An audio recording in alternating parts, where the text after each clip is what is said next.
करड़े आरामात, सिरके हड़ू हड़ू। मुझे लगता है हमें गुमराह करने के लिए इनको पहले कहीं मारा और बाद में यहाँ लटकाया गया।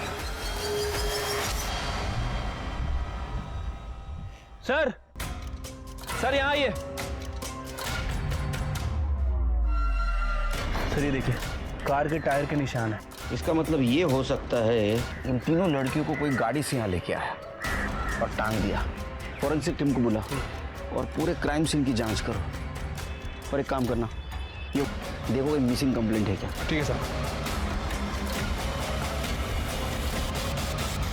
एक वक्त था जब देवी पूजा प्रत्यक्ष नारी की होती थी, लेकिन आज जब महिलाओं पर अत्याचार के मामले इतने ज्यादा बढ़ चुके हैं, नारी की परिस्थिति ही बदल गई है। नासिक की ब्रह्मनगर पुलिस को 3 लड़कियों की लाश बहुत ही बुरी हालत में पेड़ से लटकी हुई मिली, जिसने सवाल पैदा कर दिए कि कौन थी ये लड़कियां और इस कत्ल के पीछे का मकसद क्या था।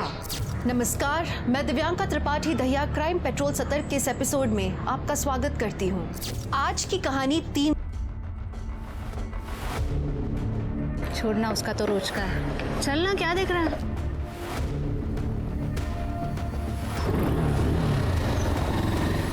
आजकल ये दोनों साथ में दिखते हैं हमेशा, और दोनों के बीच कुछ पक रहा है। अच्छा, लेकिन इसको तो बाद में देखते हैं। पहले इस स्कूल का कुछ करना पड़ेगा। बच्चे लोग चलो, भाग भाग आगे चल, स्कूल खत्म, चल निकल। ये डाल दे सब इधर, ये छोड़ दे सब। सोच बदलेगी, कुछ भी नहीं दिखना चाहिए, चला दे सब। आ जल्दी।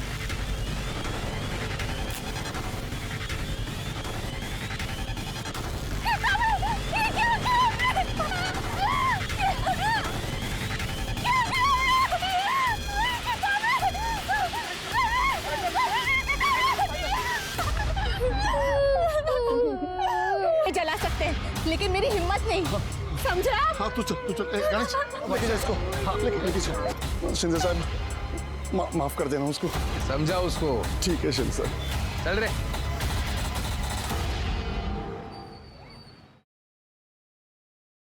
बेटा 2 दिन में तेरी परीक्षा है, क्या जरूरत है सब बखेड़ा खड़ा करने की।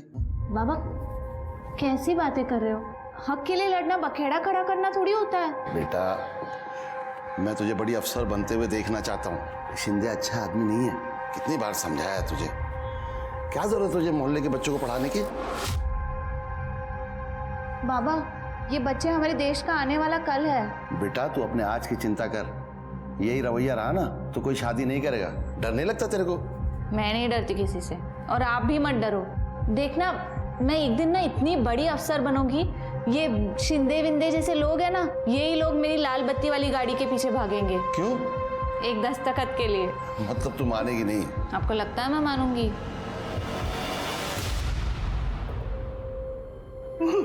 वर्षा, वर्षा,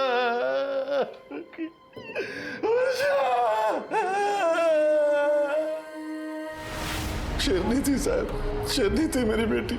किसी भी सही काम को करने के लिए कभी नहीं डरती थी साहब। मैं तो ऑटो चलाता हूँ, पर मेरी बेटी के सपने बहुत बड़े थे साहब। वो हम लोगों के लिए, समाज के लिए बहुत कुछ करना चाहते थे। देखिए हम आपकी हालत समझते हैं, लेकिन कुछ सवाल हमें पूछने पड़ेंगे। आप आखिरी बार कब मिले उससे? कल जब वो अपनी यूपीएससी की आखिरी परीक्षा देने जा रही थी। बाबा ये थे। अरे थाम जरा। ले, कोई भी शुभ काम करने से पहले दही शक्कर खाना चाहिए, काम सफल होता है। लेकिन विज्ञान कहता है कि शक्कर खाने से तो डायबिटीज होती है। अरे काय नहीं डायबिटिक बेटी, हाँ बाप तेरा जाहिल है तो उसको पागल बना रही तू। देख 55 का हो, क्या तकलीफ है? कुछ नहीं, मस्त एकदम। ये संस्कार है अपने। जा, अरे अरे अपनी आई के पैर छू। अच्छा विभाग सुमित्रा, तेरी बेटी तेरा सपना पूरा करने जा रही है, आशीर्वाद दे इसको। ये थे बाबा। हाँ जा जा जा। वो परीक्षा देने चली गई और मैं ऑटो चलाने चला गया। शुक्रवार और शनिवार को कमाई अच्छी होती है, तो मैं रात भर धंधा किया, और जब सुबह घर वापस आया तो वो घर पे नहीं थी। मैं उसको ढूंढना को गया तो मेरे को पता चलेगी। एक बात बताओ मारुति, इतनी होनहार लड़की, उसने आत्महत्या क्यों की? आत्महत्या? नहीं साहब, मेरी बेटी इतनी कमजोर नहीं थी, उसको जरूर किसी ने मारा है। शिंदे के साथ उसका झगड़ा रहता था, उसने मारा होगा उसको। कौन शिंदे? हमारे मोहल्ले का लोकल लीडर है साहब, नेता है लेकिन हरकत 2 नंबर का धंधा करते हैं साहब। तो शिंदे का नंबर है आपके पास? हाँ साहब। नंबर लो, शिंदे चाहिए मुझे। मारुति, वर्षा के साथ इन 2 लड़कियों की लाश मिली, जानते हो इनको? नहीं साहब, मैं नहीं जानता इनको। यूपीएससी की होंगी तो मालूम नहीं। ठीक है मारुति, जाओ हम तहकीकात शुरू करते हैं। संभाल।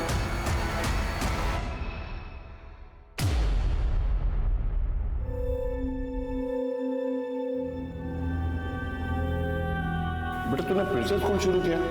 तुम मानेंगे नहीं। बिल्कुल नहीं पापा। बेटा तू समझते क्यों नहीं? कल को कुछ हो गया तेरे को तो ऊपर जाके तेरी माँ को मैं क्या कहूँगा? माँ को बोलना तेरी बेटी शेरनी है, शेरनी, ऐसे गीदड़ों से नहीं डरती।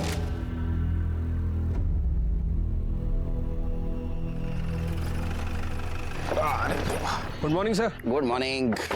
सर तीनों लड़कियों की पीएम रिपोर्ट आ गई है सर। सर वर्षा की पीएम रिपोर्ट के हिसाब से उसे रिटन नाम की दवाई चॉकलेट में मिक्स करके दी थी सर, जिसकी वजह से वो बेहोश हो गई और फिर उसके साथ बलात्कार किया गया सर। ये देखिए, और उसका गला घोट के मार दिया गया सर।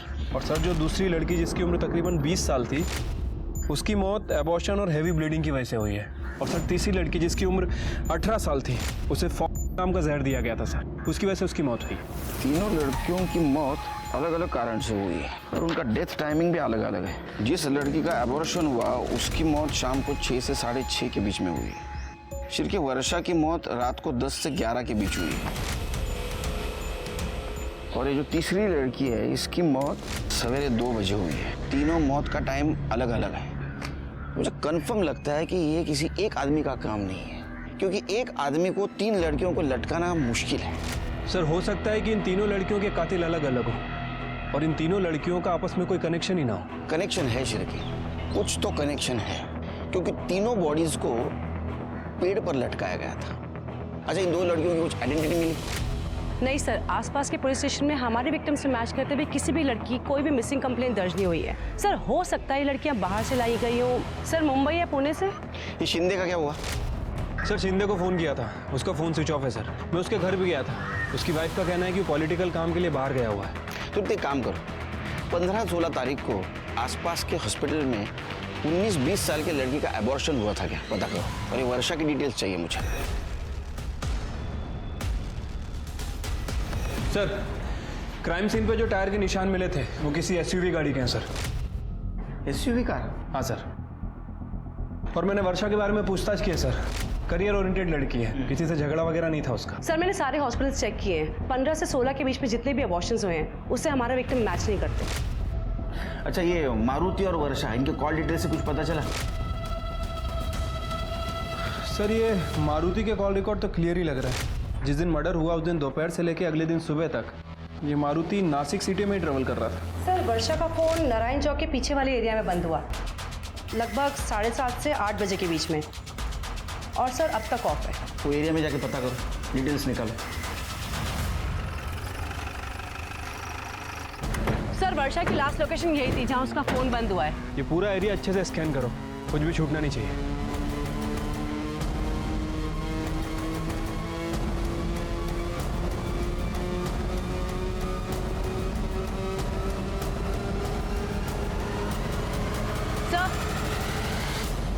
सर ये चॉकलेट का रैपर मिला है। हो सकता है वही चॉकलेट हो जिसे वर्षा खाकर बेहोश हुई थी। एक काम करो, इसे फॉरेंसिक के लिए भेजाओ। सर यहाँ पास में एक घर है। कहाँ पे? इधर ही नजीक ही है। चलो चलिए। यहाँ तो कड़ी लगी है, सस्पिशियस लग रहा है। विंडो देखो खुली है क्या? हाँ सर नहीं खुल रही।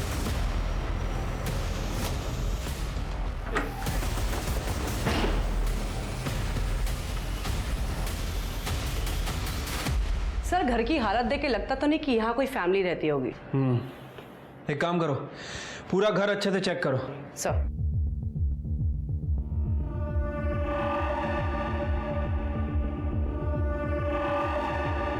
स्मिता ये पकड़ो। सर ये देखिए, लड़कियों के अलग अलग साइज के कपड़े हैं। लगता है वो लड़कियां लाई जाती थी। कड़े, फॉरेंसिक को फोन करो, पता तो चले यहाँ चल क्या रहा था। सर। तृप्ति, सर ये वर्षा ऐसे सुनसान एरिया में अकेले क्या कर रही थी? सर हो सकता है कि इसको यहाँ पे जबरदस्ती लाया गया हो।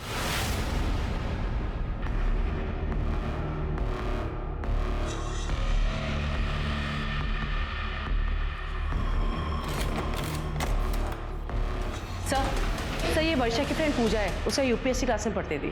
ओ बेटा, क्या जानती हो तुम वर्षा के बारे में? सर वर्षा बहुत होनहार लड़की थी। मैं ज़्यादा तो कुछ नहीं जानती उसके बारे में, लेकिन हाँ एक बात पता है, उसका एक अफेयर चल रहा था किसी गणेश नाम के लड़के के साथ। एक बार जब वो उसे लेने क्लास आया था तो उसने मिलवाया था मुझे उससे।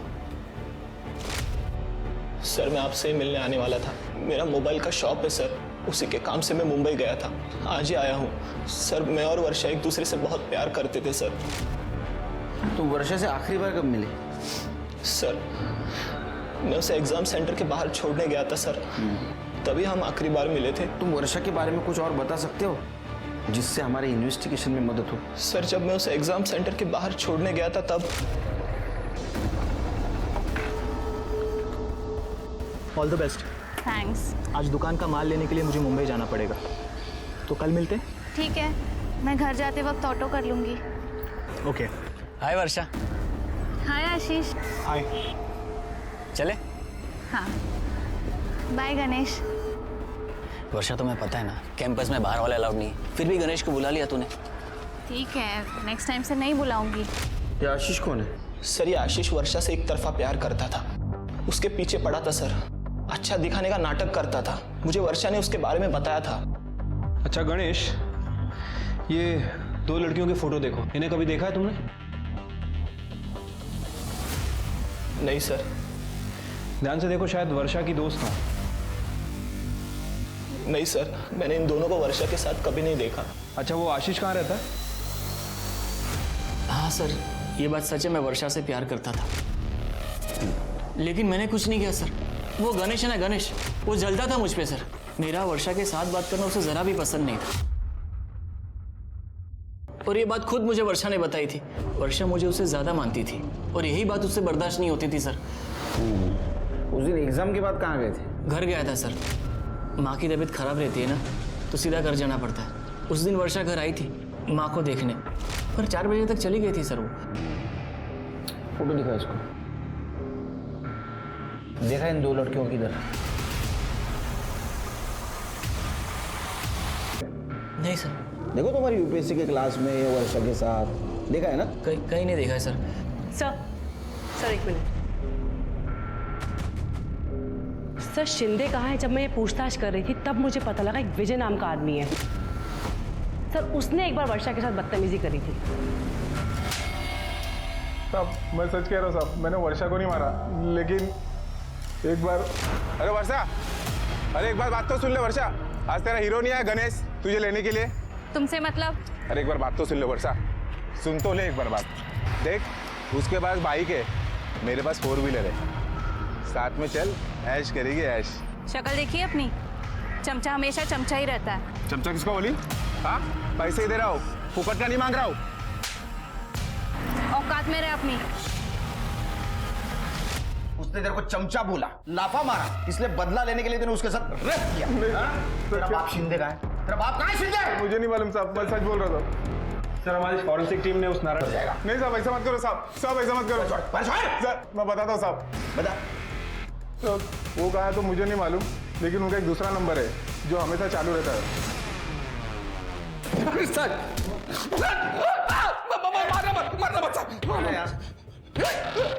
वर्षा को क्यों मारा?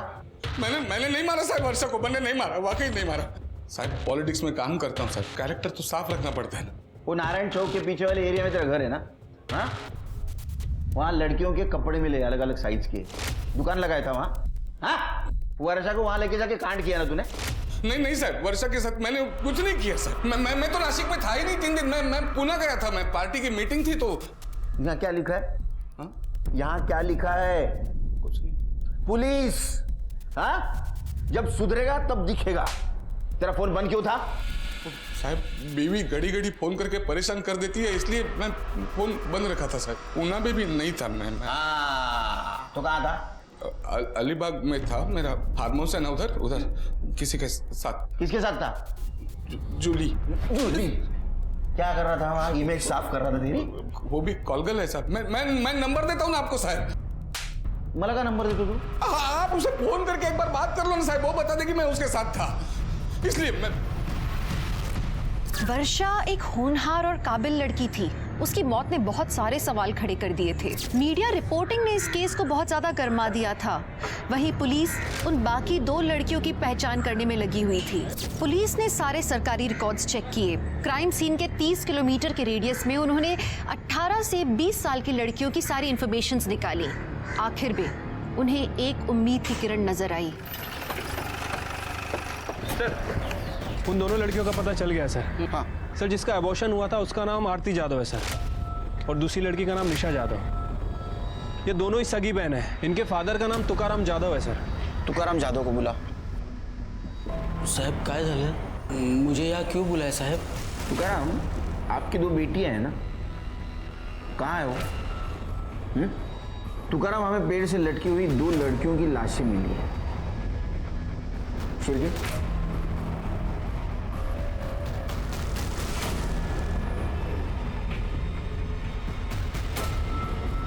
अब क्या हो गया साहब? ये मेरी दोनों बेटियां हैं साहब। ये मेरी बड़ी बेटी है आरती, और ये छोटी बेटी है निशा साहब। किसने मारा साहब इनको? किसने मारा? मेरी बेटी है साहब।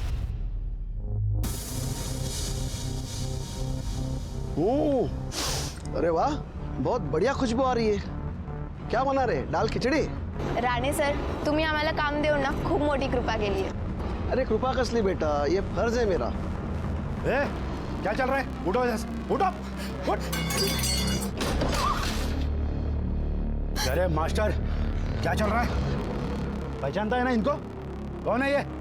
अब इनके हाथ का खाना हमारे स्कूल के बच्चे खाएंगे क्या? Sorry sir. आज के बाद ये लोग यहाँ नहीं दिखने चाहिए, नहीं तो तेरी नौकरी खा जाऊंगा मैं। और तुम जिस काम के लिए पैदा हुए हो वही काम करना। आज के बाद इधर दिखने का नहीं, वरना पूरे खानदान को मार डालूंगा, समझे?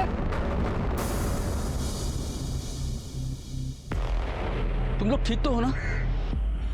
क्या हो गया? ये सब हो गया ना कांड? तुम लोग मेरी बात सुनते क्यों नहीं? मैंने बोला था ना। अरे हम लोग ये काम नहीं कर सकते। हम लोग दायरे में रहकर ही जी सकते हैं। कौन से दायरे की बात कर रहे हो आप बाबा? ये 21वीं सदी है और यहाँ कोई भी कुछ भी काम कर सकता है।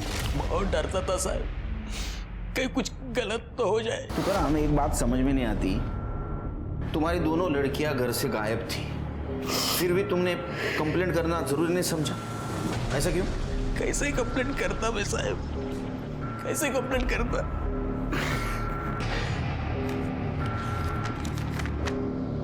मैं अपने मर्जी से घर छोड़कर जा रही हूँ, मुझे ढूंढने की कोशिश मत करना। आरती, ये तो आरती की चिट्ठी है। हाँ साहब। और निशा? निशा भी शायद उसी के साथ चली गई होगी। ये आरती किसके साथ जा सकती है? शायद वो एक लड़के से प्यार करती थी साहब। मैंने फोन पर उसे बात करते हुए देखा था। किससे बात कर रही है तू? वो भी मेरे फोन से?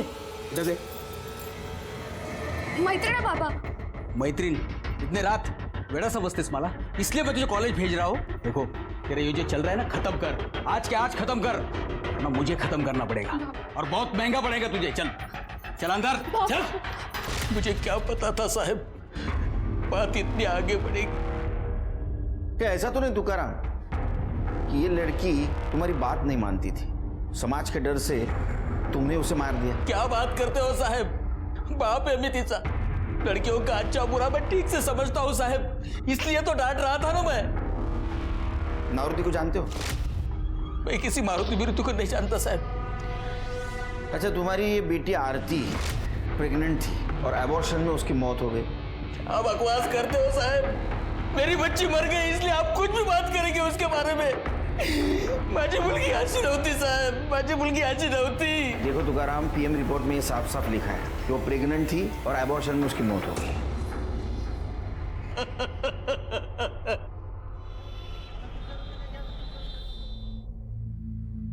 देख जैसे तेरी पढ़ाई खत्म होती है तेरी शादी कर डालूंगा म्हणजे माझ्या डोक्यावरचा बोजा थोडा खाली होईल.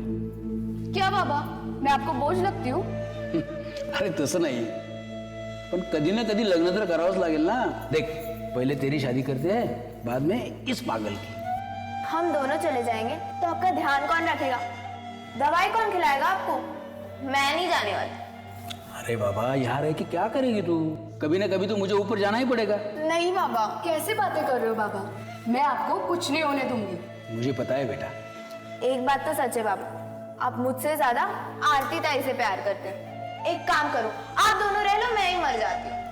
अरे मरे तेरे दुश्मन, हम बहनें हैं, साथ में जिएंगे साथ में ही मरेंगे.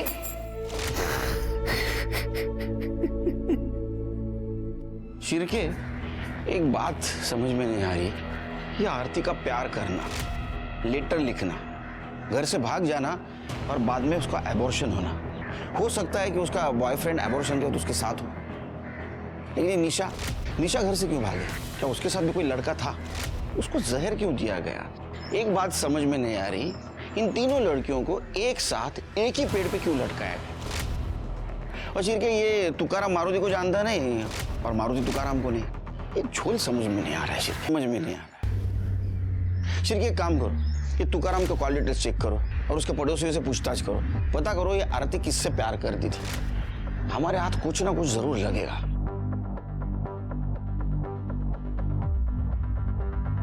साहब, आरती का चक्कर शायद उसके बाप को पता चल गया था, इसलिए बड़ी हड़बड़ी में उसने आरती की शादी तय कर दी थी.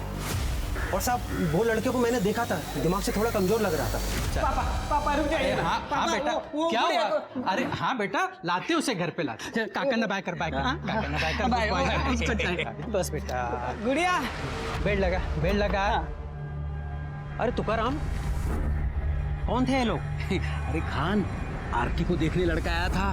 बहुत बड़े लोग हैं, भगवान की कृपा हो गई ना तो जल्दी ही शादी हो जाएगी. उसके बाद आरती कभी कभार घर से बाहर निकलती थी. तुकाराम, तुमने कुछ बातें छुपाई हमसे. तुमने ये नहीं बताया तुम्हारे लड़की की शादी तय हुई थी. क्या बताता साहब, जिस दिन मैंने आरती को उस लड़के के साथ फोन पर बात करते हुए पकड़ा था, उसके दूसरे ही दिन मैंने नरेंद्र जी और उसके बेटे शिव को बुलाया था. ये देखो आ गई, ये माझी मोटी मुलगी आरती और ये छोटी निशा. आपकी बेटी बहुत सुंदर है. तो कर क्यों शिवा? हाँ आवड लेना तुला? हाँ मुझे बहुत पसंद है.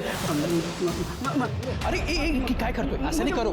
छोड़. अरे हाँ मिल जाएगा. सुनो ना मुझे. एक मिनट. चाय गिर जाएगा, अंकल से बात तो करने दो. ताई, तू ये शादी नहीं कर सकती. देखा ना कैसा लड़का है वो. जी मैं आया. एक मिनिट. काय झालं? तुम्ही आत का आलात? बाबा, आप ये क्या कर रहे हो? नरेंद्र जी को जबान दी है मैंने, समझे? शादी क्यों तय की? सर मारू नका सर, सांगतो सर. साहब वो मुझे पैसे मिलने वाले थे, निशा की शादी करने वाला था. अगर मैं जल्दी नहीं करता तो आरती कुछ कर बैठती. ऐसा टेंशन था मुझे, इसलिए मैंने उसकी शादी जल्दी तय कर दी. तो लड़की के अफेयर के बारे में पता चला तो उसकी शादी तय कर दी, और लड़की के एबॉर्शन के बारे में पता चला तो उसको मार दिया. हाँ? सबसे बड़ा मोटिव तो तुम्हारे पास है. सर मैं ऐसा क्यों करता? मैं बाप हूँ उसका. मैं जो भी कर रहा था उनके भले के लिए कर रहा था, जबकि जान मेरी अटकी है. तुम्हारी जान अटकी मतलब? तो नरेंद्र जी मुझे धमका रहे, पैसे दिया और लड़की भाग गया. पैसे वापस कर धमका रहे मुझे. ये नरेंद्र कहाँ रहता है? अरे सर, शादी तय हुई नहीं थी. मुझे सिर्फ मेरे पैसों से मतलब है. अब लड़की भाग गई है तो तुकाराम को मेरे पैसे देने पड़ेंगे. देख, तेरे घर के 15 मिनट की दूरी पर आरती और निशा की बॉडी मिली है, वो भी लटकी हुई. ये कोइंसिडेंस तो नहीं हो सकता? क्या मतलब? मैं समझा नहीं. हमने इंफॉर्मेशन निकाली, तेरे लड़के की शादी तय हुई थी आरती से पहले एक लड़की के साथ, वो भी टूट गई थी. अरे सर, उस लड़की का कैरेक्टर ठीक नहीं था. कैरेक्टर तेरा ठीक नहीं है. हाँ? जब वो लड़की तुम्हारे घर पे आई तो तूने उसके ऊपर हाथ डाला. ये बात उसके घर वालों को पता चली, इसलिए उन्होंने ये शादी तोड़वाई थी. सर ये झूठ है सर. ये सच है. हमें पता है तेरा लड़का मेंटली रिटायर्ड है. तो आरती को तू बहू बना के लाने वाला था और उसको तू तेरे हवस का शिकार बनाने वाला था. आई शपथ सांगतो, मी काय केलं नाही सर. तूने क्या किया और क्या नहीं किया ये हम पता करेंगे. कर दे, चल घेऊन जा. अरे मैंने कुछ नहीं किया सर. सुनो तो मेरी बात. शिर्के, आरती के मर्डर के दिन ये नरेंद्र कहाँ था पता करो. उसकी सारी डिटेल्स चाहिए मुझे. ठीक है सर। सर आरती के पास तो मोबाइल ही नहीं था। सर ये देखिए, आरती के फादर तुकाराम की कॉल डिटेल है सर। पिछले 6 महीने में रात को 12 बजे के बाद इस नंबर से बात होती थी। सर जिस रात आरती का मर्डर हुआ था, तुकाराम को उस रात भी इस नंबर से कॉल आया था। किसका नंबर है ये? सर ये नंबर राजेश ठाकुर का है, जयदेव ठाकुर का बेटा। सर जयदेव ठाकुर वही जिसने आरती और निशा का मिड डे मील वाला काम बंद कराया था। राजेश ठाकुर? क्योंकि पता करो राजेश ठाकुर इतनी देर रात तुकाराम से क्या बात करता था? सर मैं तुकाराम काका को नहीं, उनकी बेटी आरती को फ़ोन करके बात करता था।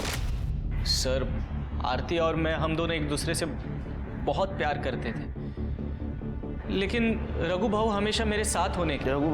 रघु भाऊ मेरे पापा के लिए काम करते हैं, वो हमेशा साथ रहते थे, इसीलिए हमारा मिलना जुलना बहुत मुश्किल था।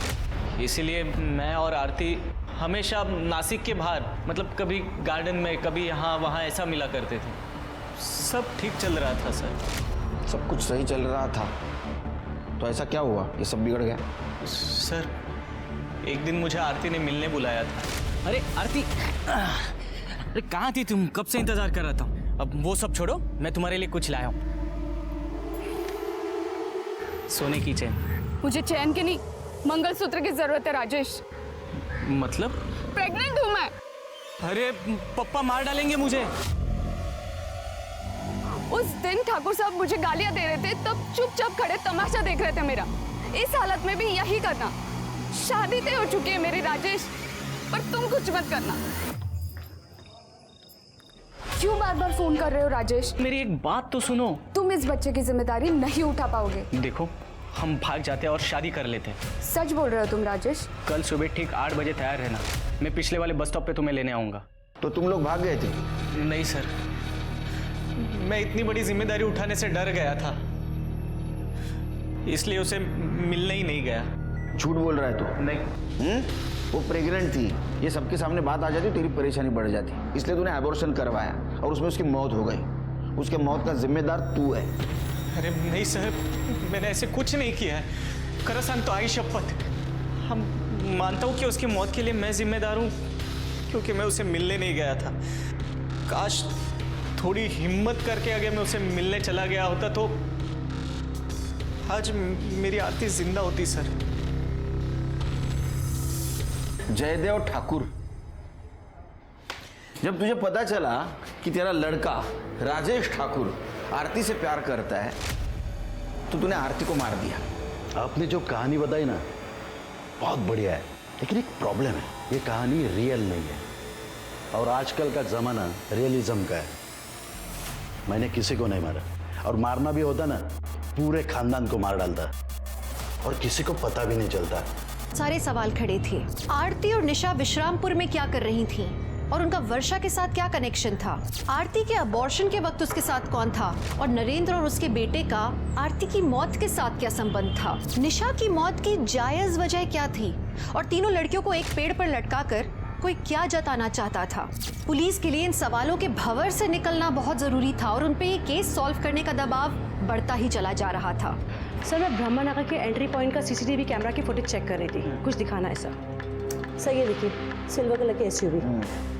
सर ये ब्रह्मनगर में सुबह 11 बजे आती है और अगले दिन सुबह 4 बजे के आसपास बाहर जाती है और फिर वापस नहीं आती। और हमारे विक्टिम्स की डेथ भी इसी बीच हुई है।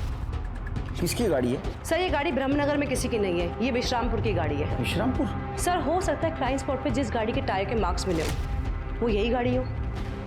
तृप्ति, टायर के मार्क्स मैच होने से कुछ नहीं होगा, थोड़ी लीड मिलेगी। हमें कार चाहिए, इसको ढूंढो। Okay sir. सर वर्षा को बेहोश करने के लिए जिस ड्रग का इस्तेमाल हुआ था वो लाइफ केयर मेडिकल से खरीदा गया था। 16 तारीख को शाम को 5 बजे रोशन नाम के लड़के ने खरीदा था सर। ये कौन है रोशन? सर एक मोबाइल शॉप में काम करता है। ये रोशन को लेके आओ। वर्षा को क्यों मारा? सर कौन वर्षा? सर मैं किसी वर्षा को नहीं जानता हूँ सर। अच्छा, तो फिर वो बेहोशी की दवा मेडिकल स्टोर से क्यों ली?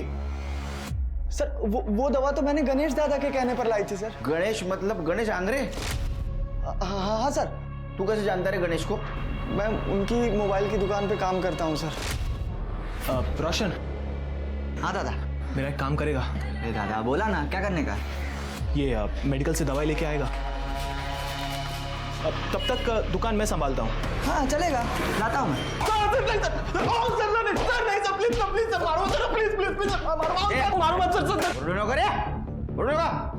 मैंने किसी का मर्डर किया नहीं सर, लेकिन क्या सर मुझे वो वर्षा और आशीष पर शक था सर। उस दिन जब मैं उसे एग्जाम सेंटर के बाहर छोड़ने गया तब मैं घर पे नहीं गया सर, मैं वहीं रुका रहा।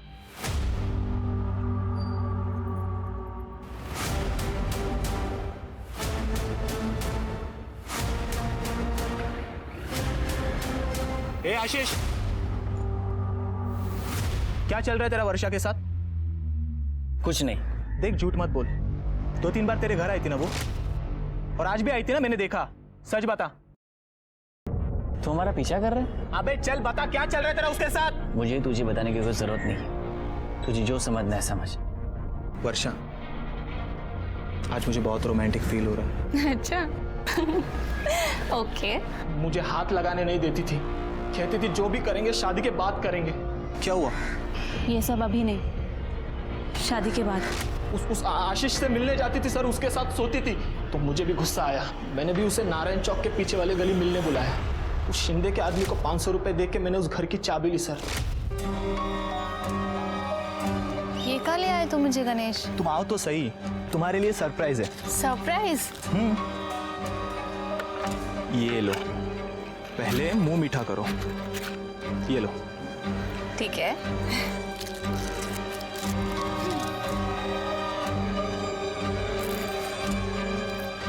अच्छा है ना? वर्षा, मुझे मुंबई में जॉब लग गई है। सच्ची? हाँ। गणेश, कांग्रेचुलेशंस गणेश।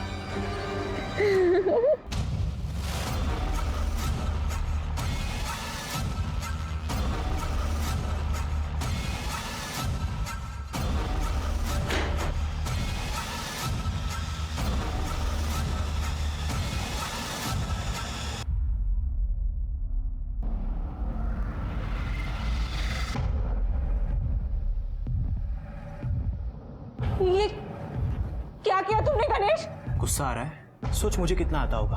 तुम लोगों को कितना भी प्यार दिखाओ, तुम लोग सुधरोगे नहीं। हाँ, क्या कहा था मुझे? शादी से पहले कुछ नहीं करेंगे, लेकिन उस आशीष के साथ सब कुछ मुफ्त में कर सकती हो। ये तुम क्या बोल रहे हो?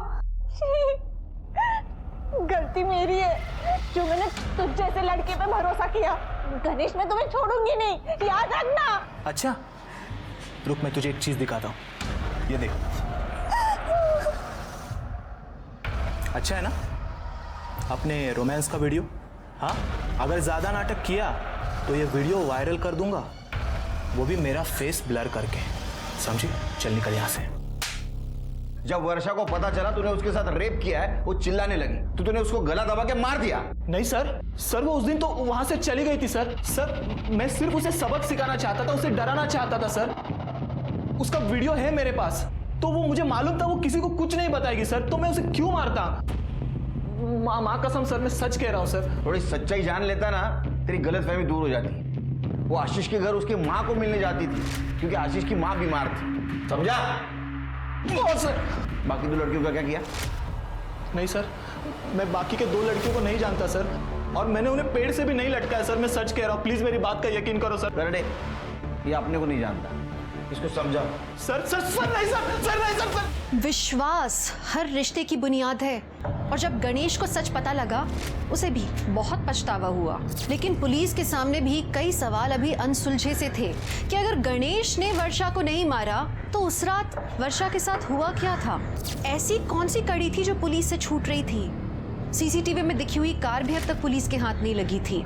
1 महीना बीत चुका था और कातिल अभी तक आजाद घूम रहा था, लेकिन पुलिस की सतर्कता की वजह से एक लीड उनके हाथ लगा। किती ओरडशील माझ्यावर? सर गुड न्यूज़, कार को दोबारा देखा गया है। कहाँ? सर विश्रामपुर में। पूरे विश्रामपुर में नाकाबंदी लगा। वो कार चाहिए मुझे। रुक। अमरे,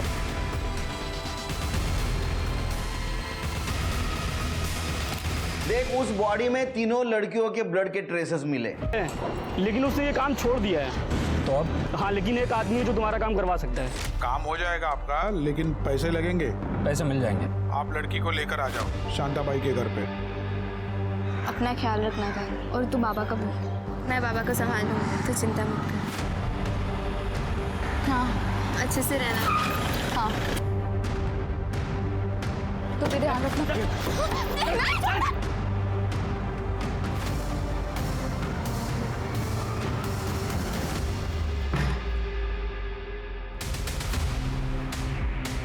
मैंने तो कर दिया है, लेकिन लड़की की हालत बहुत नाजुक है।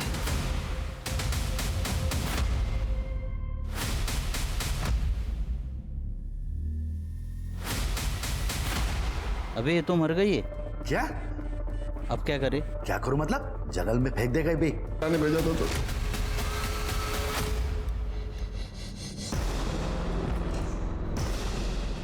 बाबा। वर्षा, वर्षा, क्या हो गया तेरे को? किसने किया तेरे साथ?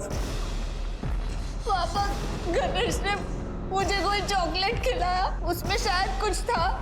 मैं खाकर बेहोश हो गई और वो मुझे कहीं लेके गया और उसने मेरे साथ जबरदस्ती की। बाबा, रो मत बेटा, रो। भूल जा बेटा, भूल जा, भूल जा। ये कैसी बातें कर रहे हो आप बाबा? मैं जा रही हूँ पुलिस स्टेशन, आप चलो मेरे साथ। अच्छा। उसने मेरे साथ बहुत गलत किया है, मैं उसके खिलाफ कंप्लेंट करूंगी। बाबा बात सुन बेटा, देखिए हमारी इज्जत का क्या होगा बेटा? बाबा, ये आप क्या बोल रहे हो? ऐसा कुछ करने को जाएगी तो शादी कैसे होगी बाबा, बेटा? उसने मेरे साथ गलत किया है, मैं जा रही हूँ बाबा। सिर्फ एक बात पता नहीं चल रही है कि उस रात तेरा मोबाइल लोकेशन नासिक सिटी कैसे था? वो दिन मैं रिक्शा भाड़े पे दिया था, उसके पास मोबाइल नहीं था, तो मैंने अपना मोबाइल दिया कि कभी जरूरत पड़ेगा तो उसको कांटेक्ट करेगा। अब तेरे को कोई कांटेक्ट नहीं करेगा। सर जेल में फिर के जयदेव ठाकुर चाहिए मुझे। जयदेव और रघु को आरती और निशा के कत्ल के इल्जाम में गिरफ्तार किया गया। वहीं मारुति को वर्षा के कत्ल के लिए और गणेश को वर्षा के बलात्कार के लिए गिरफ्तार किया गया। स्वतंत्र भारत ने सबको समान अधिकार दिए हैं। व्यक्तिगत स्वतंत्रता यानी इंडिविजुअल फ्रीडम हम सबका हक बनता है। लेकिन आज भी समाज के डर से होने वाले अपराध हमारे देश की एक बहुत बड़ी समस्या बने हुए हैं और इससे लड़ने के लिए हम सबको मिलकर जिम्मेदारी लेनी होगी। हमारे आसपास के लोगों की मानसिकता बदलनी होगी। तो अब मैं दिव्यांका त्रिपाठी दहिया लेती हूँ आपसे विदा। फिर मिलूंगी क्राइम पेट्रोल सतर्क के एक नए एपिसोड के साथ। तब तक आप अपना ख्याल रखिए, सुरक्षित रहिए और देखते रहिए क्राइम पेट्रोल सतर्क। जय हिंद।